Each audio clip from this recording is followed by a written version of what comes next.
Abangan po nating album launch niya. Ang kanyang pagbabalik po dito sa Showbiz Sidelines ay inabangan maghapon. Ang dami na kagad nagtatanong. Please welcome Colette Madero! Hello po! Good evening, everyone! Good evening! Good evening po! Naku, mag-aalas 10 na, diba? Pero grabe pa rin ang glow, grabe pa rin ang energy. Nasundan ko ang mga ganap mo whole day. Alam ko, madaling araw pa lang, gising ka na ang aga ng call time doon sa kada umaga. Yes. Sa isang programa ng mga kaibigan natin. Tuloy-tuloy, nag-showbiz patrol para sa ating TV Patrol Express. At marami pang ibang mga side ganaps for today's episode. Anong pakiramdam mo na ganito na yung nangyayari talaga sa bawat araw? Ang pakiramdam naman po, may pagod talaga, pero iniisip ko talaga yung worth it. Pagkatapos nitong lahat, worth it naman kasi pagka natapos na tong araw na to, pag kinabukasan meron na naman, panibagong hamon na naman. Pero at least, andyan pa rin lumalaban. Totoo. Pero ang nakikita ko sa kanya, kahit pagod, ini-enjoy niya yung ginagawa niya. Yun na kasi yata ngayon, di ba? Ang paningin mo, ini-enjoy ang iyong ginagawa, di ba? Yes, yan. Kaya nga call me Colette. Ganon. Call me Colette. Totoo. O matapos ang naging Pinoy Big Brother experience mo for Gen 11, marami na ang mga nabago, marami na ang mga pangarap na noon, noon ay pangarap lang, pero ngayon parang talagang naisa sa katuparan na. Can you tell us, kwento ka naman na ang yung meron sa'yo ngayon? Kasi di ba dati, natatandaan ko yung paglabas niyo, parang naku-culture shock ka pa sa mga ganap-ganap. Yes po.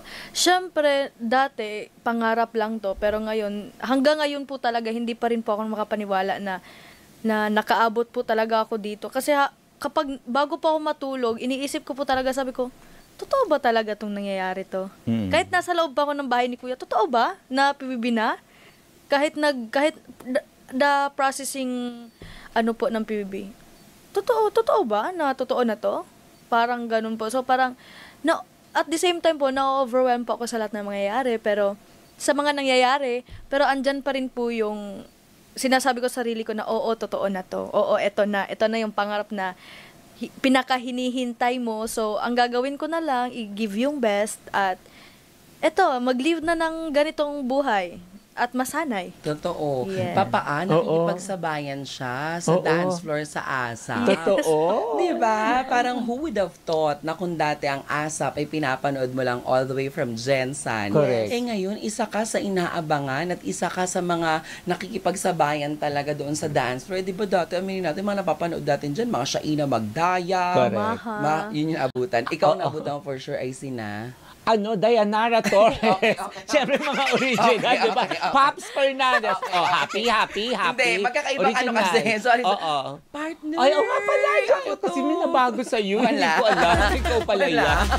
Ikaw may napansin ka rin na bago sa kanya. Ako to. Fresh? Fresh. Super fresh. So, siya fresh, ikaw glow. Yes. Ganon. Hindi, gusto ko lang kasi ipakita sa mga listeners at sa viewers na yung generation mo, sa Shaina. Tapos ngayon yung henerasyon ngayon, sinakulit na, diba? Yes, Can you say naman with pag ganun-ganun ka na sa ASAP, diba? Actually, kahit napasayaw-sayaw po ako doon sa ASAP, nakaka-feel po pa rin ako ng pressure kasi iba din po talaga yung sinasabi nilang dancer kagaya ni AC. Na, grabe, nung mga first kong sayaw, siya kaagad yung itinapat sa akin. Tapos, parang na-pressure ako kasi bakit eto ang hinarap sa akin na grabe yung galaw, grabe yung angas sa pagsayaw.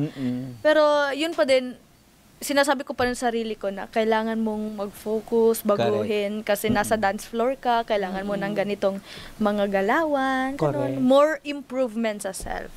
Tsaka 'di ba pinangarap mo 'yan? Yes. In one of your interviews nga, 'di ba parang naalala ko, sinabi mo, pangarap mo po makakollab si Maha Salvador, Sarah G, ganon. And that remains a dream. Or baka nagkaroon na kayo ng pagkakataon magkasama ni Maha, encounter, tsaka ni Sarah G. Actually po, si Miss Maha, nagka-encounter na po kami sa ano po, sa practice ng G-Force po. At napakabait niya po. Inalokan niya po ako ng ng cookies. Wow. Kahit masakit po yung tiyan ko, tinanggap ko pa rin kasi idol ko siya eh. Sige po, Miss Maha, akin na po kasi coffee. Hindi naman ako nagko-coffee kasi sumasakit yung tiyan ko. Tinanggap ko pa rin kasi sabi ko, hindi ko to pwedeng Opo.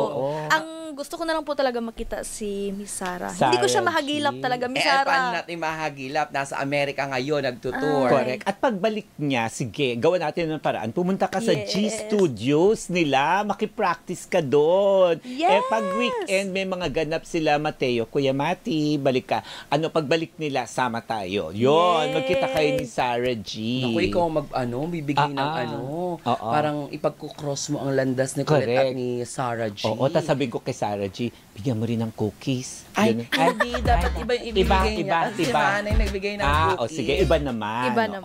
Ganon. Naku, Papa Awel and Colette, sa lahat ng mga nakatutok sa atin, syempre, ang dami-dami nyo dyan ngayon,